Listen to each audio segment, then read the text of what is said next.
It's the first Friday of the month, which means that it's time for the next episode of Finally Friday, bringing you insights and discussions from around the world, focusing on experimental archaeology, ancient technology, archaeological open-air museums, and interpretation.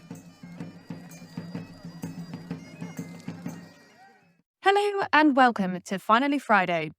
My name is Phoebe Baker, and today I'm joined by two specialists from our EXALT community focusing on footwear in the past. Marcus Kleck is an independent researcher focusing on indigenous and prehistoric skin processing technologies, as well as related work in bone, antler, and ivory tools. He has published 3 books on leather and leather-related technologies and has run a successful business, Paleotechnic, since 1996. Paleotechnic offers a range of research, replicas, and educational courses related to prehistoric leather and skin processing. Marcus has recreated a range of Paleolithic and contemporary leather-based clothing and shoes.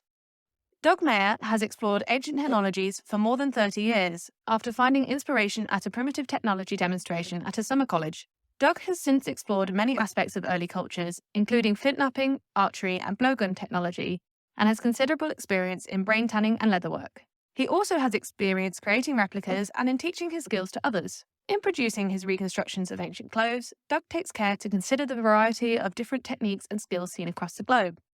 So welcome, and thank you both very much for joining me. I've got a question to start you off. Why do you think people wear shoes? I think people wore shoes in the past differently than what they wear them now. Now, some people wear them for status symbols, like if you got a $200 pair of shoes, you're saying, I can afford these shoes, I'm special. Somebody might wear shoes like high heel shoes and say, this makes me look better, or a different thing like that. And then there's all these functional shoes, like you have different shoes for hiking and different shoes for running and different shoes for being out in the rain or being out in the snow. So there's all kinds of things today that people use shoes for that they didn't do in the past. I think in the past they were only concerned with functionality of shoes. Like if your feet are cold, then you wear shoes to keep your feet warm. Or if the ground's hot, you wear shoes to keep your feet from getting burned. Yeah, of course, I agree with Doug. But also, if you look at ethnology, for example, North American Indians, they also had really fancy shoes. Think about all the moccasins. Of course, this is the historical period with all the beadwork. These are not shoes for everyday use, but they were used for festivities. And also, if you look at the archaeological record, for example, in Sungir, a place in Russia from the Paleolithic, and they supposedly were wearing really fancy clothing because we have a lot of finds of beads made from ivory. So I think, of course, they were concerned with protecting the feet, but there might have been also some shoes where it's all about being fancy and maybe status also. So it's kind of primarily functional, and then we can go off into more of these fancy shoes and things like this. It's really cool that you mentioned the Sungir burials, how far back that might go. When did we actually first start seeing shoes in the archaeological record? Areni, I think it's called Areni 1 shoe. It's from a cave in Armenia. That's supposedly the oldest actual find we have of leather shoes. I think this is over 5,000 years old. It's pretty much the style that keeps showing up until the present. It's typical a shoe of basically just one piece wrapped around the foot and tied together. So pretty straightforward style that you can see later on shows up in Europe, shows up in the States with Native Americans. Yeah, I think that's the oldest one. And then the next oldest one that we think about is the Ötzi shoes. But they were definitely specialized shoes for snow travel. There's another find also from Switzerland, from the Schniedejoch. That's another mountain pass. But it's not a complete shoe like the shoes from Ötzi. It's a side piece, but reconstruction also points to this just one piece shoe wrapped around the foot in a really simple way. The Ötzi shoe is already really like a complex construction of many pieces. And then in North America, you've also got their sandals, their basic shoes. Like in the Southwest desert, they're woven out of yucca. You find hundreds of those. They're all over because the preservation's real good. And then in Kentucky, you have, they call them the Mammoth Cave slippers, but they're a woven moccasin from Mammoth Cave. They're pretty early too. Definitely woodland period in America. That's close to 5,000 years. So I think the earliest is from the Neolithic. And before that, there's nothing made out of leather that survived. Yeah, there's nothing that survives. But in Africa, they did find footprints where they walked across like mud or whatever. They weren't wearing shoes at a point. That's why I think they went barefoot more and wore shoes just for special occasions initially. I don't know about the States, but in Europe, if you go back just a few decades before the Second World War, people would walk around barefoot regularly. I talked to some old people and they said, yes, as children, we walk barefoot except for Sunday, because that's when you got the fancy Sunday shoes. For us, shoes are like a regular thing to wear, like pants and shirts and everything. But the further back in time you go, shoes weren't probably used that much, because also they wear out very fast, I think. Yeah, I wanted to ask actually, you mentioned, Doug, when we chatted before about how quickly some of the shoes that you have worn out. I was wondering if you could talk a little bit more about that. Sure. A lot of times when you find shoes in the archaeological record, they're worn out in the heel and the ball of the foot. That's where the most wear is on a shoe. I did an experiment up in Canada and I had to wear primitive clothes for 11 days. I wore the shoes every day when they got wet, drying them out and trying to take as good a care as I could with them. In 11 days, I already had a hole worn in the ball of the foot. It was a small hole, but it was already starting to wear out. So that's saying that every 2 weeks you're making a new pair of shoes if you're wearing them continually. That's why I don't think they were wearing them continually. They only wore them when they needed them, because it was a lot of effort to make a pair of shoes. Yes, I agree. That's why I also think that the everyday shoe must have been really simple. Just a piece of leather, like for example in the Eastern Woodlands where they have the center seam, simple type of moccasin. It's just one piece wrapped around the foot and then there's seam at the heel and one up at the center over the foot, and that's pretty much like the oldest one we have too. The Areni one is the same design, and also the one from Schniedejoch. Also, somewhere in Ireland, they used to wear this type of shoe. It's called a pamputee there. They wore them even until some decades ago, where it's just a piece of even untanned hide. It's not even a tanned animal skin. You make it fast, it wears out fast, and then you make another pair. But of course, when it's cold, you need something more fancy. Then if you go back to the Paleolithic, to the Ice Age, you probably would need something similar to what Inuit people still use today or what they used historically. Some ethnographic examples of Inuit shoes, they're really quite complicated, really beautifully complicated. I guess because they have to fulfill such an important functional aspect.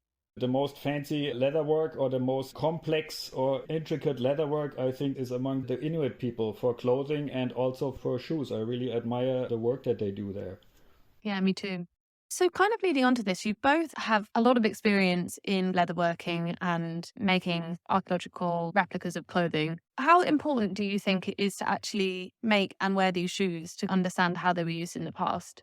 You've already spoken a little bit about it, Doug, about how you've realised how quickly these shoes wear through, but I wondered if there's any other points you'd like to bring up in relation to that. I think it's really important because when you're actually wearing the shoes, you can interpret the wear patterns that were shown in the past.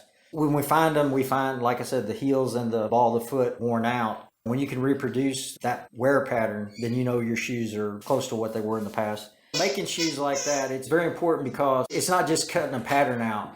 In leather, it stretches a certain way, so you have to orient your pattern to a certain place on the hide. You can't like just, oh, it's going to fit here, that'll be a perfect place to do it. Because then when it starts to stretch funny, it's going to not wear right. There's a lot involved. I think any piece of clothing that's designed for your hands, your feet, or your head is more custom than just pants or a shirt. I agree that it's really important to wear them and not just make shoes for display. Missing something if you don't actually wear them and wear them also for a long time. Like Doug says, he wears them for extended period of time, and then you really get an idea of what these shoes need to be able to do, and if the process of creating them made sense, or if you have to adjust in terms of material, in terms of construction. And that's why you also need to use animal skins that have been prepared in a way that you could compare to the past, the Stone Age. We don't really know what processes they used, but we kind of have an idea, and that's what we think has been done. We need to use leather, furs, and animal skins that were prepared in that way, because if you use commercially available skins, you will get totally different results. That's basically of not much use, but it's being done a lot. Most of the reproductions and things that you see in museums are made from commercially tanned skins, at least in Europe. It's just very slow for them to understand that animal skin is not animal skin, but that there's a difference in quality. And the whole process, when you're making a primitive shoe like a pair of moccasins, you got to be able to tan the hides correctly. You got to be able to do bone work to make the bone needles and the awls to sew them. You have to know how to sew with sinew and intestines and stuff like that. You have to be able to cut the pattern out with a stone flake. There's a whole bunch in making a pattern so that the shoe fits your foot. There's so much going on in such a simple thing as a shoe. There's so many technologies involved. People nowadays are aware that the shoe is important because we wear them probably a lot more than we used to in the past. So I have the feeling that the emphasis on shoes nowadays might even be bigger than it was back then. For example, when you spend time outside in a Stone Age setting, like in a Stone Age immersion, the first thing is, okay, how do I keep myself warm? What do you wear for warmth is the question. The second, at the same time, is like, okay, what shoes do you have? What's your footwear? I have only seen very few people that walk around barefoot for an extended period of time on any terrain or in any climate. Most people, they want shoes, they need shoes. So there's a strong emphasis on footwear. But are we looking at that differently? Because I'm 56 years old and I've worn shoes my entire life. So are we biased because of that? That, of course, makes it hard to understand the past because we're biased with regards to shoes, with regards to basically anything. That makes everything a little difficult for us nowadays to understand the past because we're always biased with our modern approaches. Yes, I totally agree. Yeah, they're really interesting points to bring up, actually. I've read quite a lot of studies recently about how footwear affects how your feet form. And I think, as you've said, Doug, having worn shoes our whole lives, often they have affected how our feet have formed. In that respect, even if we wear these shoes, we might not necessarily get the same impression of how they were worn in the past because our feet are different.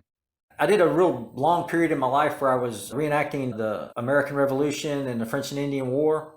And the shoes they have there, they don't have a left or right. So you just put one on your left foot and that forms to your foot and one to your right foot. So then there's no arches because there's no left and right, so they can't put an arch in. So that wears differently. And then they have these nails on the bottom. And when you walk on slippery floors, you about kill yourself because the floors back then weren't waxed and stuff like that. I've had some great experiences wearing shoes like that. You know, that's like 1750 to 1790. Even then, they didn't have a left or a right shoe. It was just a shoe. I don't know exactly when they started. You'd be really rich to get a custom-built shoe for your left and a custom-built shoe for your right, even in the 1700s.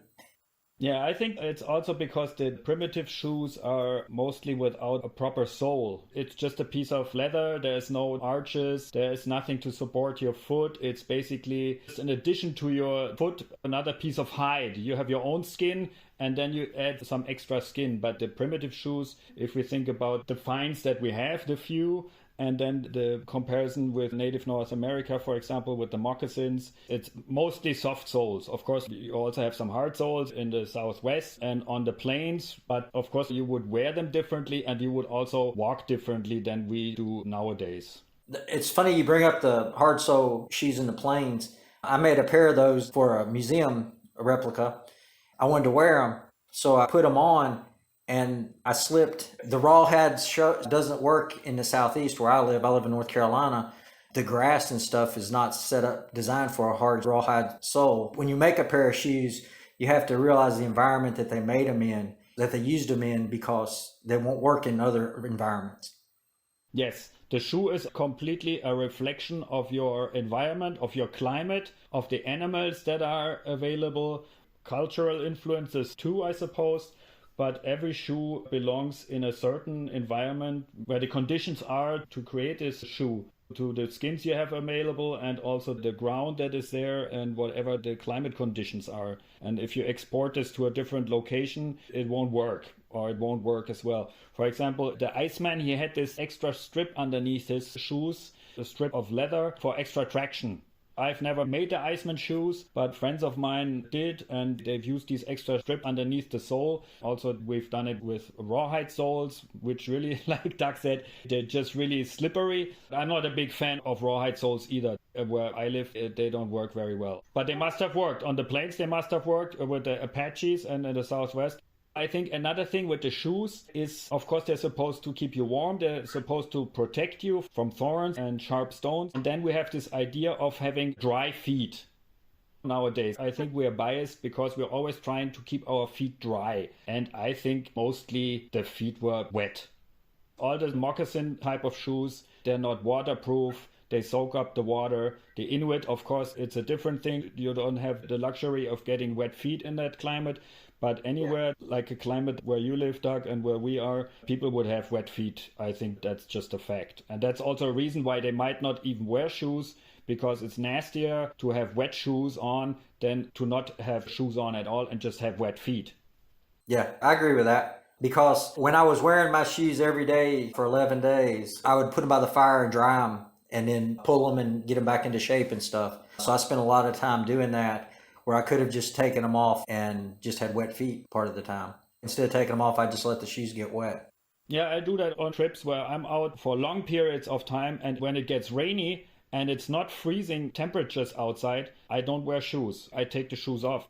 Are there any ways to add waterproofing to leather, like using waxes and things like that? Well, if it's a buckskin type of leather, there is not that much you can do, because then you will alter the quality of the leather. You wouldn't be making a buckskin to begin with if you then soak it in grease. Later on, with the Roman times, once you have vegetable tanned leathers, of course, we all know them from our own shoes, but the buckskin type of leather is too open and too porous. Yeah, the best you can do is just smoke them heavily. That'll stop some of it, but that'll wear out really quickly. But I've made some Inuit style shoes where the whole lower part is made out of partially tanned or kind of rawhide-ish sort of material. You can add wax or grease or a combination on this to improve the water tightness. But that's because the material itself already has a tight structure and it doesn't completely soak full of oils or whatever you add on there. It stays on the surface, goes inside somewhat. But once the grain is off the hide, I don't think there's a whole lot you can do. I'm not even aware of anything ethnologically. If we stay with North America, I've never heard of any waterproofing being applied to your regular buckskin moccasin. No, I've never heard of anything either. How many different types of tanning techniques do we see before vegetable tanning? Is it only brain tanning, or are there other techniques that you can use as well? Well, they're doing brain tanning, which is a fat tanning. You can smoke tan it. Anything that you're doing is basically, they call it brain tanning, but it's actually fats. That's why the egg yolk works. I can't think of anything that isn't some form of fat before you get into veg tans, bark tans and stuff. Well, I think the word tanning, what we mean by this is that somehow an animal skin comes prepared in a certain way so it doesn't rot right away. So we can use it for an extended period of time. The first step would just be drying of the skin. An air drying. You can use rawhide, like we said, for moccasin soles. It's been used historically. I use it for certain construction of shoes. Then, of course, it's all the treatment with certain fats. Like Doug said, it's not limited to brains. There's all sorts of fats we can apply to skins to make the structure more open, to make them more flexible. Also, I think that fairly early on, they must have used vegetable matter too. Not a sort of vegetable tanning that we know from the Middle Ages, where they tan for a year or extended periods of time, but like a combination with fats and vegetable tannins. They did some research on I don't remember if it was the Schniedejoch or the Iceman clothing. They tried to find out what tannins they used on these hides. Of course, this is really complex because the skins have changed over time and they have been soiled with all sorts of things. But to make a long story short, they think smoke might have been in it, fats might have been in it, but also some vegetable matters. And also, what I remember, some sort of minerals. It's not definitely an alum tanning like we know from later on, but some sort of mineral matter could be in there too. It's really vague for a person that's interested practically, but I know, and I've done some experience with this, using minerals to disperse fats in liquids. That's something that's been done historically, and it works. We don't know about these minerals that have been found in the research. What kind of minerals were this? What were they used for? Our knowledge of the early tanning processes is really limited because we don't have many finds. Yeah, it's really interesting bringing up the kind of the mineral things. I know that some sites in the Middle Stone Age of Africa, you start to see a lot of ochre usage. That's right. The whole thing about the ochre, that's something you could really get into and try to figure out. Does ochre have any effect on the skin as a tannin? I would say no, but it might have other effects and it might have been used as an agent to do other things. There has been some research. I forgot the name of the guy, but he has researched this fairly in-depth use in Africa among the Himba. I don't remember. Yeah, I think someone has suggested that perhaps it could be used in tanning as a microbial agent to kill bacteria. Don't know if you've ever heard that. Yeah, I've read this too. I don't exactly know what they mean by this. I have an old book on tanning with iron oxides during the early 20th century, I think. They've tried this. It's a lot of chemical information which I can't really use because I don't understand it. I'm the practical guy, but it's definitely not a tanning agent. It's more like an additional substance that's being used for certain purposes. Yeah, I'm not sure about that either. And definitely for staining, that's for sure. Yeah, definitely staining and coloring. Yes, because all cultures around the world use red pigments because of its relation to the color of blood, supposedly. So it's definitely a coloring agent, but what effects it has on the hide. Also, iron oxide is not iron oxide. There's many different types. Sometimes they have additions of other minerals included. So this guy took iron oxide from different finds in Africa, different locations, and then he could tell this type of iron oxide or of ochre had this effect, that one had that effect, and so on. You've spoken a little bit right at the start about shoes made of yucca, Doug. I was wondering if you could tell us a little bit about the big variety of non-leather shoes that we can see around the world. Basically, you see inner bark like a basswood bark, which is lime bark in Europe. You see shoes made out of that. So you see inner barks, you see outer barks. I've seen birch bark shoes. That's real big in Russia. So they're weaving strips of bark to make shoes. And then there's all kinds of plant matter like your yuccas and your agaves and stuff like that. They're leaves that they're pounding and they've got long fibers in them and they're making sandals out of those. Real big out west, probably 100 centimeters. You can get leaves that long. So it's only taken several leaves to make one sandal. So you're not having to use 30 leaves to make a sandal or anything like that. They're picking that material because it's long and stringy and fibrous. There's a lot of plant matter shoes out there besides hides and furs. How long do these shoes last in comparison to leather shoes? The yucca ones, they're walking on rock in the Southwest. So they're probably wearing out in 2 or 3 days. They're probably repairing their shoes and weaving a new pair by the campfire every night, working on that. They don't take that long. You're talking about an hour to weave a new pair. They've probably got a spare pair made and they're either trying to repair the one that they're actually using currently or they're starting a third pair. So they've got a pair they're wearing, a spare pair, and they're working on a pair. The material's there and it's readily available everywhere out there. Europe has, of course, with the Neolithic lake dwellers, a lot of textile finds. There's also shoes, like you said, Doug, from inner lime bark. I don't have experience with them because I'm more specialized on the animal skins. I think that leather is just more durable. It seems like a lot of work to make a pair of textile shoes as compared to tanning a skin and making a pair of shoes out of that material. We know in the Southwest they had leather clothes. They had buckskin clothes. But for some reason, they found thousands of these yucca sandals. The yucca sandals are thicker than the leather, and the rocks get really hot. I think they're using it for protection against the heat. If you had a pair of moccasins on, it would not be as nice on your feet. Even the sand gets hot out there. When you go out west, the sand's hot, the rocks are hot.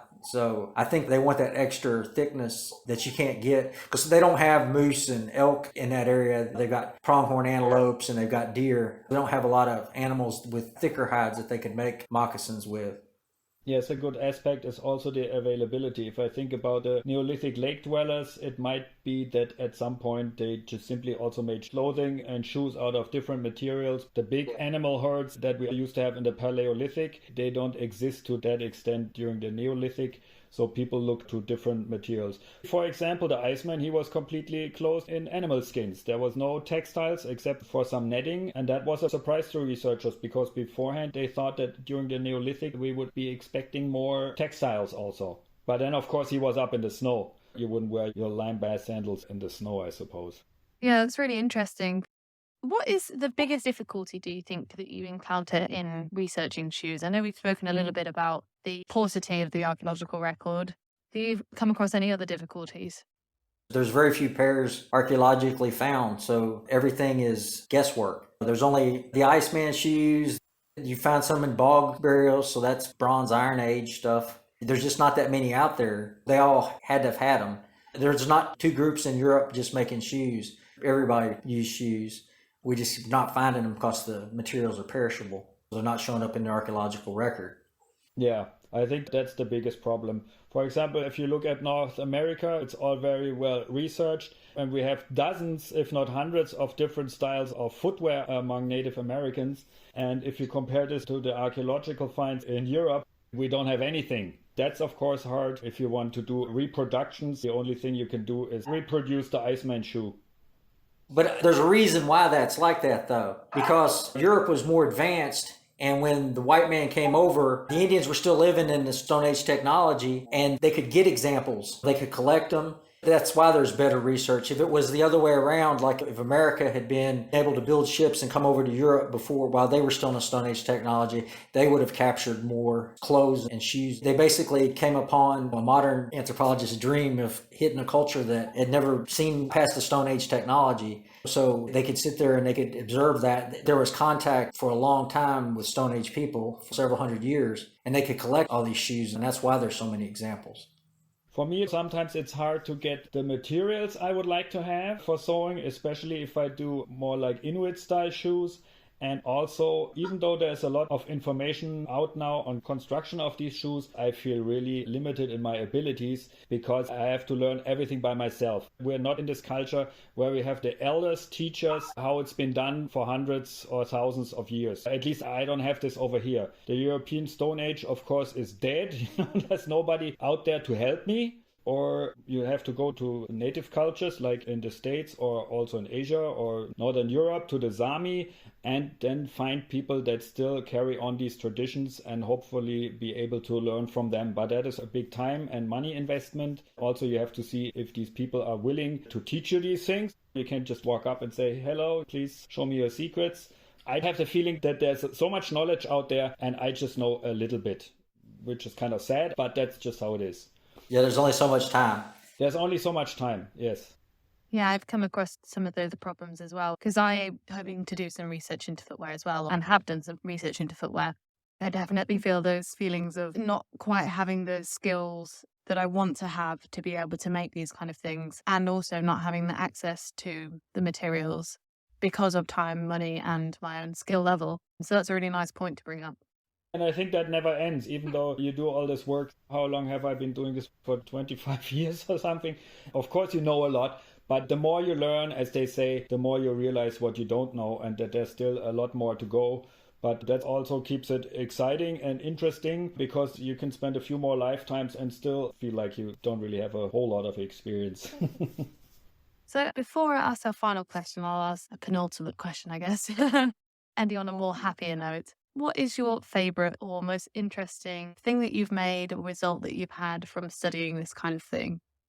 I recently learned how to weave the Mammoth Cave slippers. I'd been playing around with it for about 10 years. I got comfortable enough where I felt I could do a class in it, and I taught a class. And it was really nice seeing my students get it, you know, explaining it, and then all of a sudden it was like clicking in all their heads, and I could see the understanding in their eyes. That was like a really good thing for me because it was a woven shoe. It wasn't something where we just had a pattern. We figured out how to weave it large enough to fit your foot, and then we all wove it. It was time consuming. It took about 8 hours for them to make one shoe. But I could see the understanding, and it was really nice. That was really fulfilling. That's a really nice point. Yeah, I think my thing is a little more egoistic because the project I have coming up is that I want to spend a week crossing the Black Forest. This is where I live. In my Stone Age winter gear. For this I have prepared some boots and I put a lot of thinking in these boots and sort of all my experience I feel that I have up to now. Now I really want to see how they work when I wear them 24 hours basically for 7 days straight going up and down the mountains in the snow. That's probably shoe-wise my most exciting project so far. And see what I can learn from this afterwards. See how they hold up. Can I repair them along the way if necessary? Some really interesting results I'm sure will come out of that too. Yes, and I will pass this on. I have some talks afterwards, some lectures and stuff. I will also share this with the interested general public and give them an idea of what this is all about, wearing Stone Age gear and especially the footwear too. That sounds really cool. I look forward to hearing more. And that actually leads us really nicely into my final question. What are your plans for the future and how can the Exalt community help to make a difference in regards to all the points that we discussed today? I'm always making something. I'm wired that way. I'll read something, I'll see something and say, oh, I'd like to make that. And that's what I like about Exarch. The publications, the articles and stuff that they write, I get to see all this stuff that I don't see in America. It's all different and it's all new to me. The Native American stuff, it's been documented really well. There's hundreds and thousands of books about it, and it's pretty easy to make something like that. But then I'll see some article that Exarch had written, and I'll go, wow. And then I start trying to research it, and it's not in English, or there's all these other difficulties. It's more of a challenge to learn how to make it. That's what I like about Exarch. Yeah, I think for me also it's the Exarch publications. I like those a lot. I read those a lot. And I'm also thankful that they offered a platform to publish there, the peer-reviewed publishing of research. I've just done that with the Iceman Quiver. This is for me also challenging, that when I write articles that I know they're being reviewed by professionals. And if they agree and this is well done, then I can say, okay, this was really worth all the work. Yeah, I agree. I really like that aspect of Exarch as well. So thank you very much, Marcus and Doug, for joining us today. And thank you for sharing your experience and expertise. I know that I've certainly learned a lot, and I'm sure that our listeners did too. So thank you. And a big thank you to everyone else for listening into this episode of Finally Friday by Exarch. If you would like to become more involved with Exarch, why not become a member? Alternatively, you can make a small PayPal donation through the website to help support Exarch in its endeavours. Join us next month for another episode of Finally Friday and learn more all about the world of experimental archaeology, ancient technology, archaeological open-air museums and interpretation. Don't forget to follow the show through exarch.net and our associated social media channels. See you soon!